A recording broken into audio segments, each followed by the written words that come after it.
अच्छा जी, अब जो नेक्स्ट टॉपिक है वो है मेल हाइपोगोनेडिज्म। ठीक है, हाइपोगोनेडिज्म एक्चुअली मेल्स में ऐसी कंडीशन होती है जिसमें टेस्टिस जो है ना वो इनसफिशिएंट सेक्स हार्मोन्स प्रोड्यूस करती हैं। प्राइमरीली जो टेस्टोस्टेरोन है वो इनसफिशिएंटली प्रोड्यूस होता है, स्पर्म या फिर बोथ, तो उसको हम कहते हैं हाइपोगोनेडिज्म। ठीक है, तो इसमें जो क्लिनिकल फीचर्स हैं, सबसे पहले तो इसने बताया है कि मेल हाइपोगोनेडिज्म प्राइमरी भी हो सकता है, सेकेंडरी भी हो सकता है। प्राइमरी हाइपोगोनेडिज्म कह रहा है ड्यू टू टेस्टिकुलर फेलियर। याद रखिएगा कि प्राइमरी हाइपोगोनेडिज्म को हम हाइपरगोनेडोट्रोपिक हाइपोगोनेडिज्म भी कहते हैं। ठीक है, इसमें डायरेक्टली जो है ना टेस्टिस में कोई इशू है उसको कह रहे हैं प्राइमरी हाइपोगोनेडिज्म, या इसका दूसरा नाम है हाइपरगोनेडोट्रोपिक हाइपोगोनेडिज्म। जो सेकेंडरी हाइपोगोनेडिज्म है उसको हम कहते हैं हाइपोगोनेडोट्रोपिक हाइपोगोनेडिज्म। ये हाइपरगोनेडोट्रोपिक हाइपोगोनेडिज्म, ये हाइपोगोनेडोट्रोपिक हाइपोगोनेडिज्म। सेकेंडरी में क्या इशू होता है, सेकेंडरी में ऊपर जो है ना हाइपोथैलेमस या पिट्यूटरी का फेलियर होता है जिसकी वजह से जो है हाइपोगोनेडिज्म होगा। ठीक है, तो ये प्राइमरी और सेकेंडरी दो कॉजेज़ होते हैं। ठीक है, प्राइमरी जो हाइपोगोनेडिज्म है इसको हम क्या कहते हैं, हाइपरगोनेडोट्रोपिक हाइपोगोनेडिज्म, जिसमें टेस्टिस में कोई इशू होता है। तो इसकी भी फर्दर दो कॉजेज़ होते हैं, या तो एक्वायर्ड गोनेडल डैमेज हुआ है या फिर उसको डेवलपमेंटली यानी कंजेनिटल गोनेडल डिसऑर्डर है। ठीक है, एक्वायर्ड जो अगर गोनेडल डिसफंक्शन हुआ है तो उसमें एक तो कीमोथेरेपी या रेडियोथेरेपी की वजह से गोनेड्स अफेक्ट हुए हैं, या ट्रॉमा या सर्जरी हुई गोनेड्स की, ठीक है, जिसकी वजह से हाइपोगोनेडिज्म हुआ। ऑटो इम्यून गोनेडल फंक्शन भी उसी में आता है एक्वायर्ड में। मम्स और काइटस, इसमें क्या होता है, इन्फ्लामेशन हो जाती है ना मम्स वायरस की वजह से, तो ये भी एक्वायर्ड में। ट्यूबरक्यूलोसिस, गोनेड्स डैमेज हुए, एंड हीमोक्रोमेटोसिस। ठीक है, हीमोक्रोमेटोसिस में भी ये आ जाता है। फिर इसी में प्राइमरी के जो डेवलपमेंटल या कंजेनिटल गोनेडल डिसऑर्डर्स हैं उसमें आता है, जो इसमें नहीं है गिवन, वो है स्टीरॉयड बायोसिंथेटिक डिफेक्ट। ठीक है, यानी जो एंजाइम सेक्स हार्मोन प्रोड्यूस करते हैं ना, जैसे टेस्टोस्टेरोन या एस्ट्रोजन प्रोड्यूस करते हैं, तो उनमें उन एंजाइम्स में कोई जेनेटिक एरर आया है विद इन द गोनेड, तो उसको कह रहे हैं कि स्टीरॉयड बायोसिंथेटिक डिफेक्ट। दूसरा उसमें एनोरकाइडिज्म या क्रिप्टोरकाइडिज्म मेल में, जिसमें अनडिसेंडेड टेस्टीज हैं, तो वो भी एक कंजेनिटल कॉज हो गया। एनोरकाइडिज्म यानी एब्सेंट है, कंप्लीट एब्सेंस ऑफ वन और मोर बोथ टेस्टीज, ये भी कंजेनिटल में आ गया। तीसरा क्लाइनफेल्टर भी इसमें आ जाता है। ठीक है, क्लाइनफेल्टर हमारे पास क्या होता है, 47XXY मेल फिनोटाइप। ठीक है, तो उसमें मेल्स के पास एक्स्ट्रा एक्स क्रोमोसोम है, तो उनमें small firm testes, infertility, gynaecomastia, reduce body hair, tall stature, ठीक है, ये फीचर्स होंगे। और टर्नर सिंड्रोम भी इसमें है, जो इसमें नहीं है गिवन, तो टर्नर सिंड्रोम भी हाइपरगोनेडोट्रोपिक हाइपोगोनेडिज्म करवाएगा। 45X फीमेल फिनोटाइप, फीमेल के पास मिसिंग या इनकम्प्लीट एक्स क्रोमोसोम होगा, तो उनमें स्ट्रीट गोनेड्स होंगे यानी नॉन फंक्शनल ओवरीज होंगी, शॉर्ट स्टेचर होगा और फिजिकल फीचर्स होंगे। ठीक है, तो ये फीमेल्स हैं। अब हाइपरगोनेडोट्रोपिक हाइपोगोनेडिज्म यानी प्राइमरी हाइपोगोनेडिज्म एक वजह है इसकी मेल हाइपोगोनेडिज्म की, दूसरी वजह है हाइपोगोनेडोट्रोपिक हाइपोगोनेडिज्म यानी सेकेंडरी हाइपोगोनेडिज्म।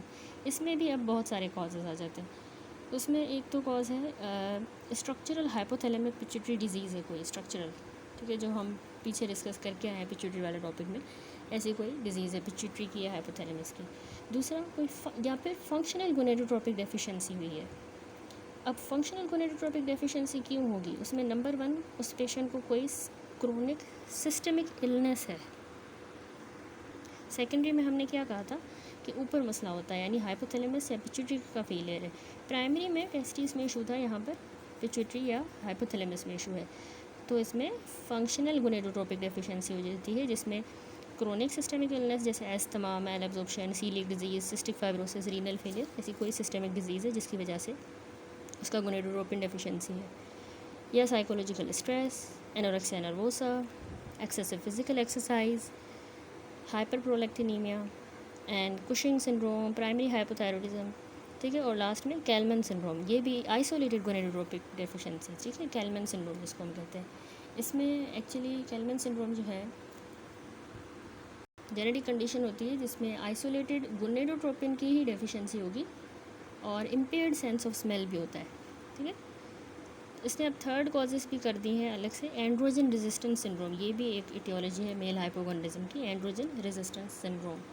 तो इसमें इसने कहा है कि टेस्टिकुलर फेमिनाइजेशन सिंड्रोम, यानी एंड्रोजन रेजिस्टेंस सिंड्रोम में बॉडी सेल्स ना एंड्रोजन को रिस्पॉन्ड नहीं कर रहे हैं।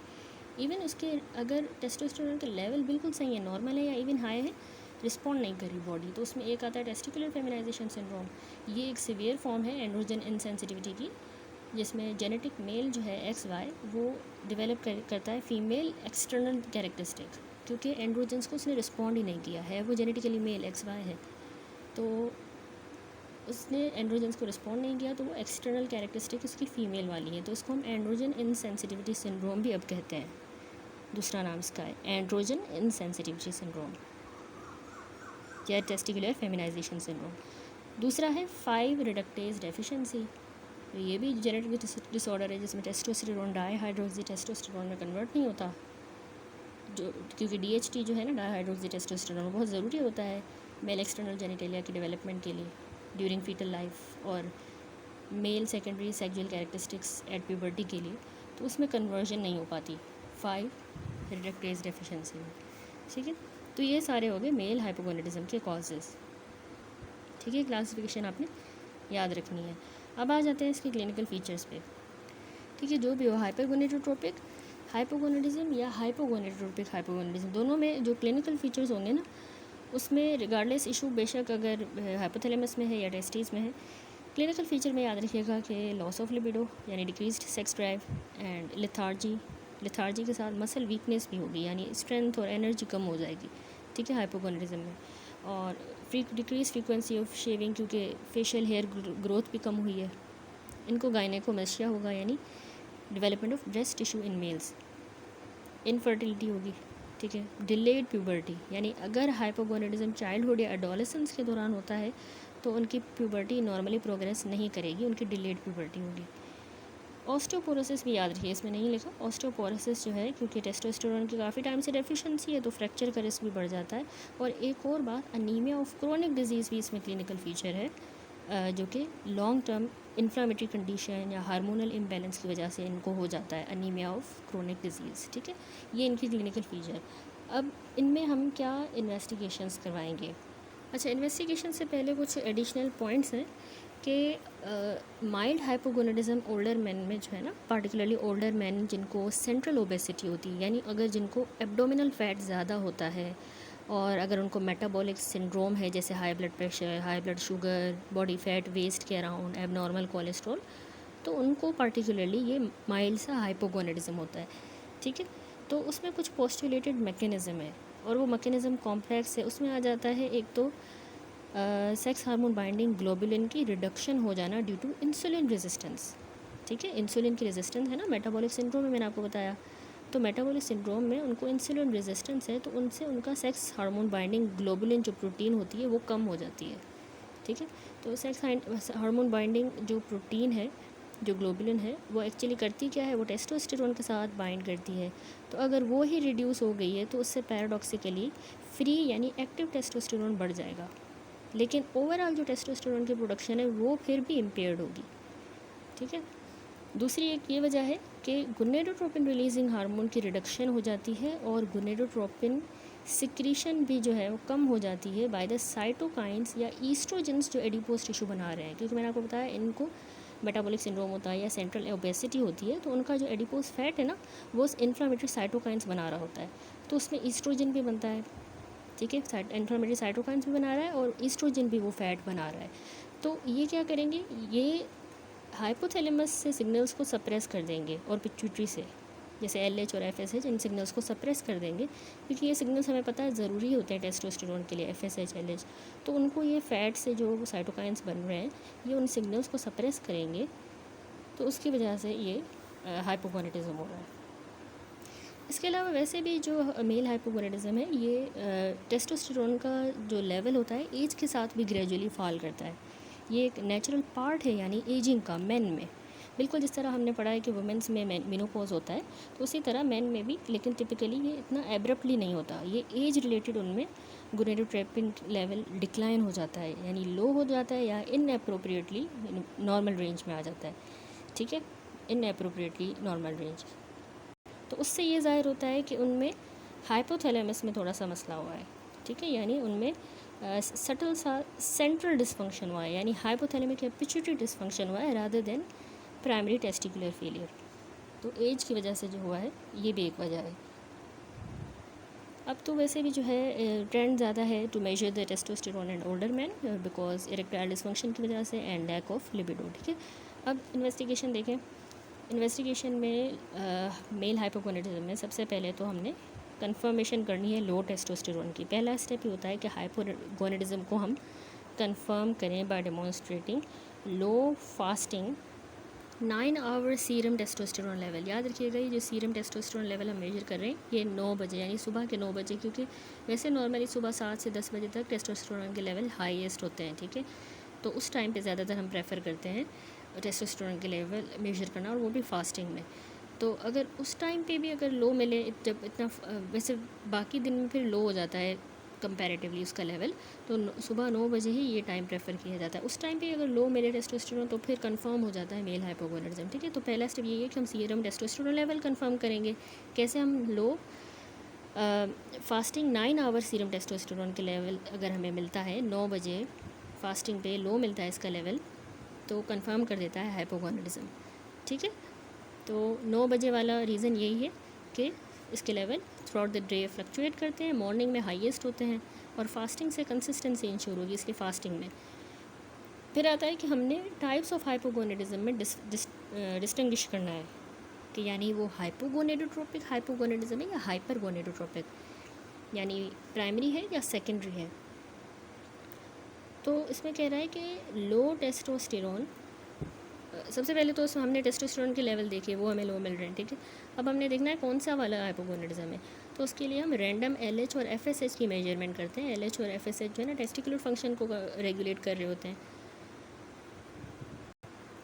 तो अगर हाइपोगोनेडोट्रोपिक हाइपोगोनेडिज्म यानी पिट्यूटरी या हाइपोथैलेमस में अगर इशू है, हाइपोगोनेडोट्रोपिक हाइपोगोनेडिज्म है, तो उसमें हमें क्या मिलेगा? टेस्टोस्टेरोन के लेवल लो होंगे, लेकिन उसमें जो FSH और LH हैं उसके लो या फिर नॉर्मल लेवल्स होंगे। इसका मतलब है कि हाइपोथैलेमस या पिट्यूटरी ग्लैंड में मसला है, वो टेस्टिस को सही से स्टिमुलेट नहीं कर रहे। ठीक है, लो टेस्टोस्टेरोन के साथ FSH और LH में भी इशू होगा। तो उसके लिए फिर हमने फर्दर इन्वेस्टिगेशंस करनी होंगी पिट्यूटरी डिजीज़ वाली, जो पिट्यूटरी वाले टॉपिक में हम पहले डिस्कस कर चुके हैं। ठीक है, पिट्यूटरी की इन्वेस्टिगेशंस करवाएंगे। लेकिन अगर हमें लो टेस्टोस्टेरोन के साथ FSH और LH के लेवल हाई मिलते हैं, हाई, तो इसका मतलब है ऊपर मसला ही नहीं है, मसला टेस्टिस में है। ठीक है, तो इसका मतलब है ये हाइपरगोनेडोट्रोपिक हाइपोगोनेडिज्म है। इट मीन्स ये प्राइमरी हाइपोगोनेडिज्म है जिसमें टेस्टिस में इशू है, क्योंकि FSH LH हाई हैं, बिल्कुल सही है, सिर्फ टेस्टोस्टेरोन लो है, तो टेस्टिस में इशू है, पिट्यूटरी ग्लैंड में नहीं है, हाइपोथैलेमस में नहीं है, उनमें उनके लेवल हाई हैं, बिल्कुल सही है, टेस्टिस उनको रिस्पॉन्ड नहीं कर रही। तो उसके लिए अब फर्दर इन्वेस्टिगेशन क्या है, हम टेस्टिस की एग्जामिनेशन करवाएंगे, यानी क्रिप्टोरकाइडिज्म के लिए टेस्ट करेंगे, अनडिसेंडेड टेस्टिस, या एट्रोफी तो नहीं होगी टेस्टिस की, वो फर्दर करवाएंगे। और कैरियोटाइपिंग किसके लिए? क्लाइनफेल्टर की एनालिसिस के लिए। जेनेटिक कंडीशन जो है क्लाइनफेल्टर सिंड्रोम तो नहीं है, तो उसके लिए हम क्रोमोसोमल एनालिसिस करवाएंगे। ठीक है, एंड देन इसके अलावा भी इन्वेस्टिगेशन कह रहा है सीमेन एनालिसिस और क्रोमोसोमल, उसी में मैंने आपको एक्सप्लेन कर दिया। ठीक है, chromosomal analysis to rule out Klinefelter. अब किस तरह हमने मैनेज करना है हाइपोगोनेडिज्म को? मैनेजमेंट में टेस्टोस्टेरोन रिप्लेसमेंट थेरेपी। अच्छा, ये तो एक यंगर मैन में सिग्निफिकेंट हाइपोगोनेडिज्म है, तो उसमें क्लियर इंडिकेशन है कि हमने उनको टेस्टोस्टेरोन रिप्लेसमेंट थेरेपी देनी है, क्योंकि ताकि हम उनको लॉन्ग टर्म कॉम्प्लिकेशन से बचाएं, जैसे उनको ऑस्टियोपोरोसिस ना हो जाए, मसल पावर एंड लिबिडो इनकी restore the quality of life के लिए हम उनको टेस्टोस्टेरोन रिप्लेसमेंट थेरेपी देंगे। जो पहले मैंने आपसे एक बात डिस्कस की, माइल्ड हाइपोगोनेडिज्म होता है, एजिंग की वजह से भी होता है और सेंट्रल एडिपोसिटी की वजह से भी, जो मैंने उसके मैकेनिज़्म भी बताए, तो उस पर अभी तक डिबेट है कि उसमें हम रिप्लेसमेंट थेरेपी दें या ना दें। अभी तक वो क्लियर नहीं है। जब तक कि कोई स्ट्रक्चरल पिट्यूटरी का या हाइपोथैलेमिक डिजीज़ नहीं है या कोई और पिट्यूटरी हार्मोन डेफिशिएंसी नहीं है, तो उसमें हम नहीं देते जो माइल्ड हाइपोगोनेडिज्म था। ठीक है, ये तो सारे वजूहात थी प्राइमरी एंड सेकेंडरी, इनमें तो हम दे रहे हैं रिप्लेसमेंट। लेकिन अगर वो एजिंग वाला वजह है या सेंट्रल एडिपोसिटी की वजह से किसी को माइल्ड हाइपोगोनेडिज्म है, तो उसमें हम टेस्टोस्टेरोन अभी तक डिबेटेबल है।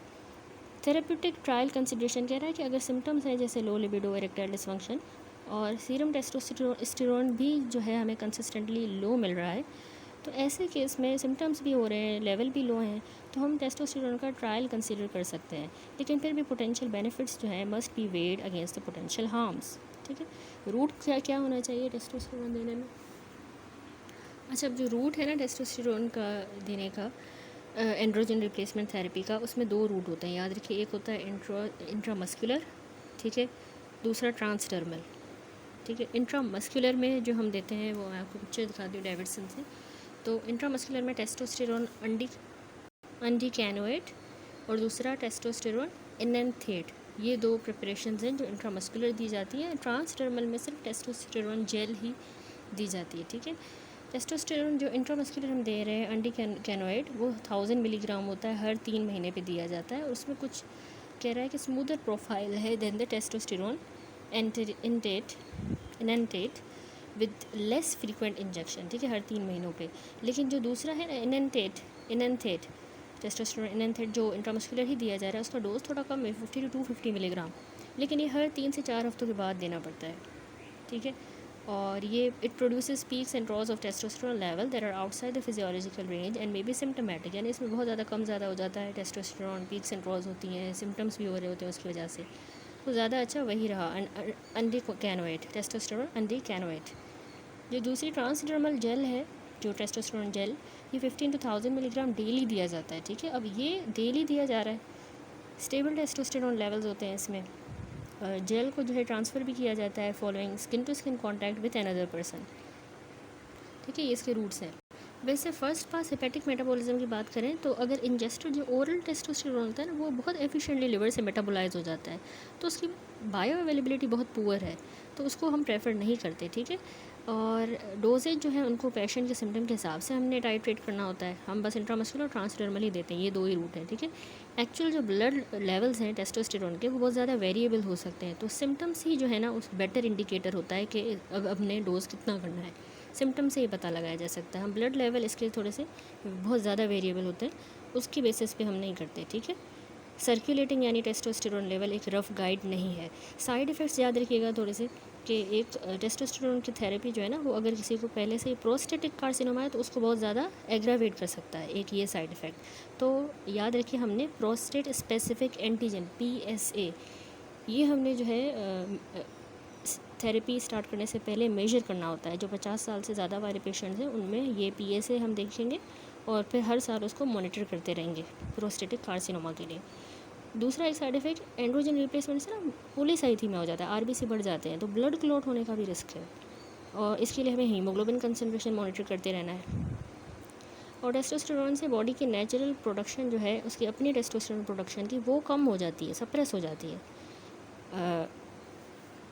और स्पर्मेटोजेनेसिस भी इनहिबिट हो जाता है। ठीक है, तो इसके अलावा अब गोनेडल फंक्शन से रिलेटेड जो इम्पोर्टेंट बातें हैं ओल्ड एज में, उसमें एक बात याद रखिए, पोस्ट मेनोपॉजल ओस्टियोपोरोसिस, जो कि एक मेजर पब्लिक हेल्थ इशू है। जिनको गोनेडल फंक्शन, जिनका जैसे मेल हाइपोगोनेडिज्म अगर है, तो उनको फ्रेजाइलिटी फ्रैक्चर्स की एसोसिएशन ज़्यादा है उनमें, ये इनका इंसिडेंस ज़्यादा है, स्पेशल हिप का फ्रैक्चर। ठीक है, क्योंकि मीनोपॉज के बाद वुमेन में ईस्ट्रोजन की कमी की वजह से होता है, तो मेल में टेस्टोस्टेरोन की कमी की वजह से उनको भी ओस्टियोपोरोसिस होता है। ठीक है, अच्छा, फीमेल्स में तो हम हार्मोन रिप्लेसमेंट थेरेपी देते हैं। ठीक है, 50 ईयर्स की एज के बाद ही ओनली प्रिस्क्राइब की जाती है hormone replacement therapy, short term relief of symptoms के लिए, ईस्ट्रोजन डेफिशिएंसी के लिए। ठीक है, अभी जो करंट मेडिकल गाइडलाइंस हैं वो एम्फोसाइज़ करती हैं कि लोवेस्ट इफेक्टिव डोज यूज़ किया जाए, और वो भी शॉर्टेस्ट ड्यूरेशन के लिए। HRT हार्मोन रिप्लेसमेंट थेरेपी का लोवेस्ट इफेक्टिव डोज, वो भी शॉर्ट ड्यूरेशन के लिए, क्योंकि हमें पता है उसमें भी कुछ रिस्क फैक्टर्स हैं, कार्डियोवास्कुलर डिजीज़ के और सर्टेन कैंसर के। Then sexual activity in older people, many older people are sexual active. Male menopause does not occur, unlike the distinct and abrupt hormonal shift in female menopause. A male menopause with a sudden cessation of gonadal function does not happen. अचानक से menopause mails में नहीं होता, लेकिन however testosterone के level man में time के साथ डिक्लाइन होते जाते हैं, टेस्टोस्टेरोन कम होता जाता है। अगर टेस्टोस्टेरोन थेरेपी दी जाती है माइल्डली हाइपोगोनेडिज्म मेल में, तो उनकी बॉडी कंपोजिशन को बेनिफिट होगा, यानी उनका फैट भी रिड्यूस होगा, मसल मास बढ़ेगा, मसल स्ट्रेंथ, बोन डेंसिटी। ठीक है, जिनको माइल्ड हाइपोगोनेडिज्म है। उसके बाद एंड्रोजन इन ओल्डर वुमेन। अच्छा, टेस्टोस्टेरोन जो मेल में हम दे रहे हैं उसमें भी हार्मफुल इफेक्ट हैं प्रोस्टेट में, जैसे मैंने आपको बताया कार्सिनोमा एग्रेवेट हो सकता है और कार्डियोवास्कुलर सिस्टम भी अफेक्ट हो सकता है, क्लॉट्स बन सकते हैं क्योंकि पॉलीसाइथीमिया हो रहा है। वुमेन में अब एंड्रोजन हम जो दे रहे हैं तो उसमें हेयर ग्रोथ पैटर्न में चेंजेस आते हैं, ठीक है, जैसे फेशियल हेयर बढ़ जाना, स्कैल्प के हेयर कम हो जाना, ये एंड्रोजन की बहुत ज़्यादा एक्सेस की वजह से होता है। और नॉर्मल जो एंड्रोजन लेवल है उनकी सेंसिटिविटी ज़्यादा हो जाने की वजह से, जैसे क्योंकि एस्ट्रोजन कम हो गया, एस्ट्रोजन डिक्लाइन होगा तो उसकी जो एंड्रोजन लेवल है उनकी सेंसिटिविटी ज़्यादा हो जाएगी। रेयर केसेस में अगर एलिवेटेड एंड्रोजन लेवल्स हैं ओल्डर वुमेन में तो वो पैथोलॉजिकल भी हो सकता है। फॉर एग्जांपल वो ओवेरियन ट्यूमर की वजह से भी एंड्रोजन लेवल उसमें ज़्यादा है ओल्डर वुमेन में, ठीक है। तो ये थोड़ा सा ओल्ड एज से रिलेटेड गोनेडल फंक्शन मैंने आपको एक्सप्लेन किया। मैनेजमेंट यही है कि हम किस तरह से मेल हाइपोगोनेडिज्म को मैनेज करें। टेस्टोस्टेरोन रिप्लेसमेंट देंगे प्राइमरी हाइपोगोनेडिज्म में, और जो सेकेंडरी हाइपोगोनेडिज्म है जिसमें पिट्यूटरी या हाइपोथैलेमस में इशू है तो उसमें हम FSH और LH देंगे। अब इसी में आगे इसने थोड़ा सा एक्सप्लेन किया है क्रिप्टोकार्डिज्म को, क्लाइनफेल्टर सिंड्रोम और कैलमैन सिंड्रोम, ठीक है। कैलमैन सिंड्रोम, क्लाइनफेल्टर सिंड्रोम और क्रिप्टोकार्डिज्म ये इसी में आ जाते हैं मेल हाइपोगोनेडिज्म में, और इसी को थोड़ा सा एक्सप्लेन किया है कि क्रिप्टोकार्डिज्म क्या है। कि इसमें इसने बताया है कि बाय द एज ऑफ 5, याद रखिएगा कि बोथ टेस्टिस 5 साल की उम्र तक जो है मेल्स में, by the age of 5 both testis जो है वो स्क्रोटम में होनी चाहिए, ठीक है।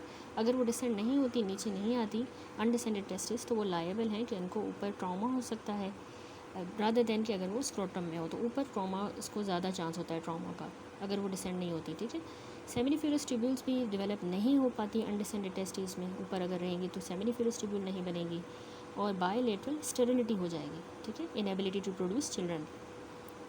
इंटरस्टिशियल सेल्स का फंक्शन जो है ना वो नॉर्मली चलेगा, उसमें टेस्टोस्टेरोन बनेगा, सेकेंडरी सेक्स कैरेक्टरिस्टिक भी होंगी, वो सब कुछ नॉर्मली रहेगा, सिर्फ जो है वो स्टेरिलिटी होगी और ट्रॉमा का रिस्क होता है, ठीक है। तो ऐसे मैनेजमेंट क्या होती है, हम HCG देते हैं, ह्यूमन कोरियोनिक गोनेडोट्रोपिन, इंट्रामस्कुलरली अगर हम देंगे तो उससे ये डिसेंड हो जाएगा, नीचे आ जाएगी, 40% चिल्ड्रन में नीचे आ जाएंगे।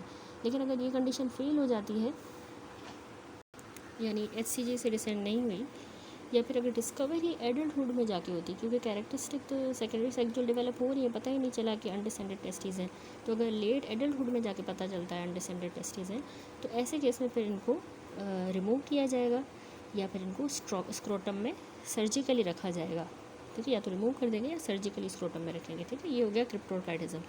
अब ये एक वजह थी जो हाइपोगोनेडिज्म करवाती है, मेल हाइपोगोनेडिज्म, और इसको हम क्या कहेंगे, इसको हम प्राइमरी हाइपोगोनेडिज्म कहेंगे, क्योंकि इसमें टेस्टिस में इशू है, यानी हाइपर गोनेडोट्रोपिक हाइपोगोनेडिज्म। दूसरा है क्लाइनफेल्टर सिंड्रोम। अच्छा, क्लाइनफेल्टर सिंड्रोम जो है इसको हम XXY कंडीशन भी कहते हैं, XXY, ठीक है। ये टर्म यूज़ की जाती है उन मेल्स को डिस्क्राइब करने के लिए जिनको एक एक्स्ट्रा X क्रोमोसोम होता है। मेल्स में हमें पता है क्या होता है XY, लेकिन एक्स्ट्रा क्रोमोसोम यानी XXY है तो उसको हम कहते हैं क्लाइनफेल्टर सिंड्रोम, ठीक है, इनके सेल्स में। तो तकरीबन 500 मेल्स में से हर 500 में से एक जो है उसको एक्स्ट्रा X क्रोमोसोम होता है, लेकिन बहुत सौ को सिम्टम्स ही नहीं होते, ठीक है। तो सिम्टम डिपेंड करता है कितने XXY सेल्स कितने हैं मैन में, और कितना ज़्यादा टेस्टोस्टेरोन उसकी बॉडी में है, और उसकी एज क्या है जब वो इससे डायग्नोस हुआ, ठीक है। उसके सेल्स वो कितने हैं जिनमें XXY है, टेस्टोस्टेरोन कितना है बॉडी में, और किस एज में ये डायग्नोज हुआ है, तो उसकी बेसिस पे सिम्टम्स होते हैं, सबको सिम्टम्स नहीं होंगे। तो ये XXY मेल्स जैसे ही प्यूबर्टी में एंटर करते हैं तो ये टॉलर होते हैं, इनकी हाइट टॉल होती है, ठीक है। इनकी जो है ना लेस मस्कुलर बॉडी होती है, मसल नहीं होता इनकी बॉडी में। यहाँ पर एक रियल पिक्चर भी है, ये बिफोर वाली है, तो इसमें मतलब लेस मस्कुलर बॉडी है, टॉलर हाइट होगी, और इनको ऑटो इम्यून डिसऑर्डर्स भी हो सकते हैं, ब्रेस्ट कैंसर हो सकता है, वेन डिजीज़, ऑस्टियोपोरोसिस और टूथ डिके, ठीक है। तो XXY मेल्स जो हैं उनको नॉर्मल सेक्स लाइफ होती है, लेकिन यूजुअली ये लिटिल और नो स्पर्म प्रोड्यूस करेंगे और इनफर्टाइल होते हैं। XXY क्रोमोसोम पैटर्न उनका चेंज नहीं किया जा सकता। ट्रीटमेंट बस यही है कि इनका physical, speech, occupational, behavioural, mental health, family therapist and testosterone replacement therapy, ठीक है, यही इनका ट्रीटमेंट होता है। तो ये हो गया क्लाइनफेल्टर सिंड्रोम, जो मेल हाइपोगोनेडिज्म की एक वजह थी। देन आता है कैलमन सिंड्रोम। अच्छा जी, कैलमन सिंड्रोम जो है ना एक ऐसी कंडीशन होती है जिसमें डिलेड या एब्सेंट प्यूबर्टी होगी, और साथ में दूसरी बात याद रखिएगा, absent sense of smell, impaired sense of smell. ठीक है, एक तो एनोस्मिया होगा इनको, एब्सेंट प्यूबर्टी या डिलेड प्यूबर्टी के साथ इम्पेयर्ड सेंस ऑफ स्मेल, उसको हम कहते हैं कैलमन सिंड्रोम। तो ये भी हाइपोगोनेडिज्म डिसऑर्डर का एक फॉर्म है। ठीक है, हाइपो यानी सेकेंडरी हाइपोगोनेडिज्म, जिसमें पिट्यूटरी या हाइपोथैलेमस में इशू होता है। तो स्मेल से आप याद रखें ऊपर इशू है, उसको सेकेंडरी हाइपोगोनेडिज्म कहते हैं। यानी इनकी उन हार्मोन में इशू है जो कि सेक्सुअल डेवलपमेंट को डायरेक्ट करेंगे, यानी ऊपर पिट्यूटरी या हाइपोथैलेमस में इशू है। तो ये हार्मोन क्या है कि वो हार्मोन्स बनते ही हाइपोथैलेमस में है। ठीक है, उसका पार्ट होते हैं। इस तरह के कैलमन सिंड्रोम वाले मेल्स जो है ना, जो हाइपोगोनेडोट्रोपिक हाइपोगोनेडिज्म से बॉर्न होते हैं, तो ये इनको ऑफन जो है ये usually have unusually small penis, micro penis and undescended testis, cryptorchidism भी होगा। ठीक है, प्यूबर्टी के टाइम पे मोस्ट जो अफेक्टेड इंडिविजुअल्स हैं इनमें सेकेंडरी सेक्सुअल कैरेक्टरिस्टिक डेवलप नहीं होगी, जैसे इनके फेशियल हेयर भी ग्रो नहीं करेंगे, डीपनिंग ऑफ वॉइस नहीं होगी मेल्स में, फीमेल्स में जो है मेंस्ट्रुएशन भी स्टार्ट नहीं होगी, मंथली पीरियड्स, ब्रेस्ट डेवलपमेंट नहीं होगी, दोनों सेक्सेस में ग्रोथ स्पर्ट भी नहीं होगा। तो यानी प्यूबर्टी के टाइम पे ये कैरेक्टरिस्टिक शो ही नहीं करते। ट्रीटमेंट के बगैर ये अफेक्टेड मैन और वुमेन जो है ये इनके बायोलॉजिकल चिल्ड्रन नहीं हो सकते, इनफर्टाइल होते हैं। तो कैलमन सिंड्रोम में जो सेंस ऑफ स्मेल होती है उसका मैंने आपको बताया कि या तो एब्सेंट होगी कम्प्लीटली एनोस्मिया, या तो कम हो जाएगी, डिमिनिश होगी, हाइपोस्मिया होगा। तो ये फीचर डिस्टिंग्विश करता है कैलमन सिंड्रोम को बाकी हाइपोगोनेडोट्रोपिक हाइपोगोनेडिज्म से, क्योंकि बाकी जो हमने पढ़े उनमें सेंस ऑफ स्मेल लॉस्ट नहीं होती, यहाँ पर कैलमन सिंड्रोम में ये भी एक फ़ीचर है। ठीक है, इससे आपने याद रखना है। तो बहुत से जो लोग होते हैं कैलमन सिंड्रोम वाले, उनको पता ही नहीं होता कि वो ऑर्डर्स को डिटेक्ट नहीं कर पा रहे, उनको खुशबू या स्मेल नहीं आ रही, उनको पता ही नहीं होता, अनटिल कि जब टेस्टिंग के ज़रिए पता चलता है